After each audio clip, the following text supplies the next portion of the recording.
বিসমিল্লাহির রহমানির রহিম। প্রিয় দর্শক, আসসালামু আলাইকুম। আজ জিলহজ মাসের ৬ষ্ঠ দিন।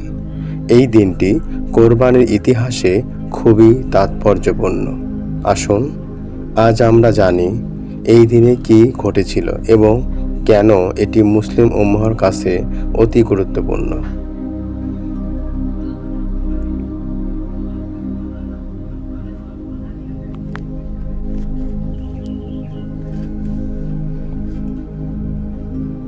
হজরত ইব্রাহিম আলাইহিসসালাম এবং হজরত ইসমাইল আলাইহিসসালাম এর কোরবানির কাহিনী আমরা সবাই জানি।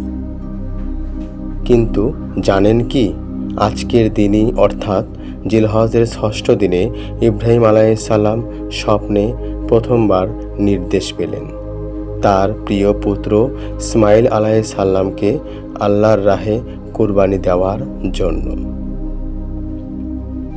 ইব্রাহিম আলাইহিসসালাম তখন দ্বিধায় পড়লেন, স্বপ্ন কি সত্য নাকি শয়তানের ধোঁকা।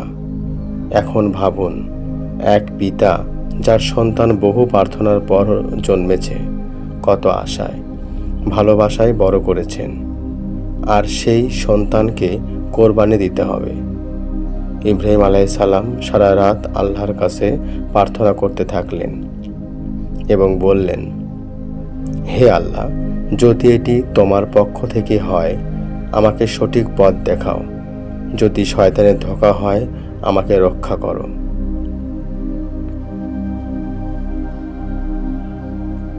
এই দিনই তার ধৈর্য, ঈমান এবং ভালোবাসার পরীক্ষার মুখে পড়ল।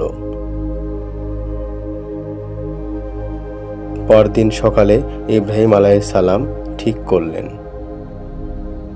দ্বিতীয় রাতে যদি একই স্বপ্ন দেখেন তখন সিদ্ধান্ত নেবেন। অর্থাৎ আজকের দিনটি ছিল তার অন্তরের যুদ্ধ, বিশ্বাসের যুদ্ধ।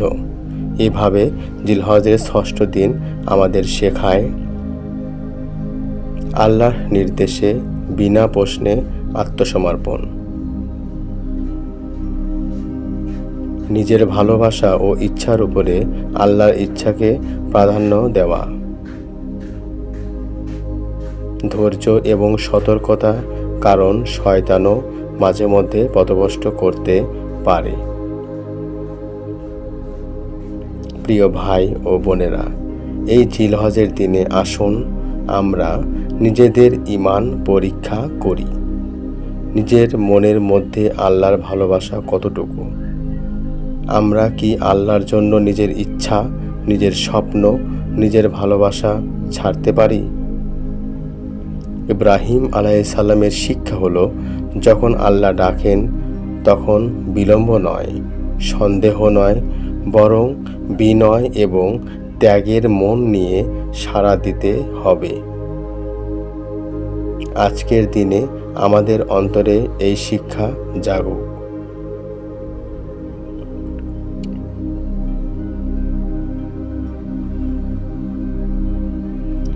আজকের দিনই শুরু হয়েছিল কোরবানির ইতিহাসের গুরুত্বপূর্ণ অধ্যায়।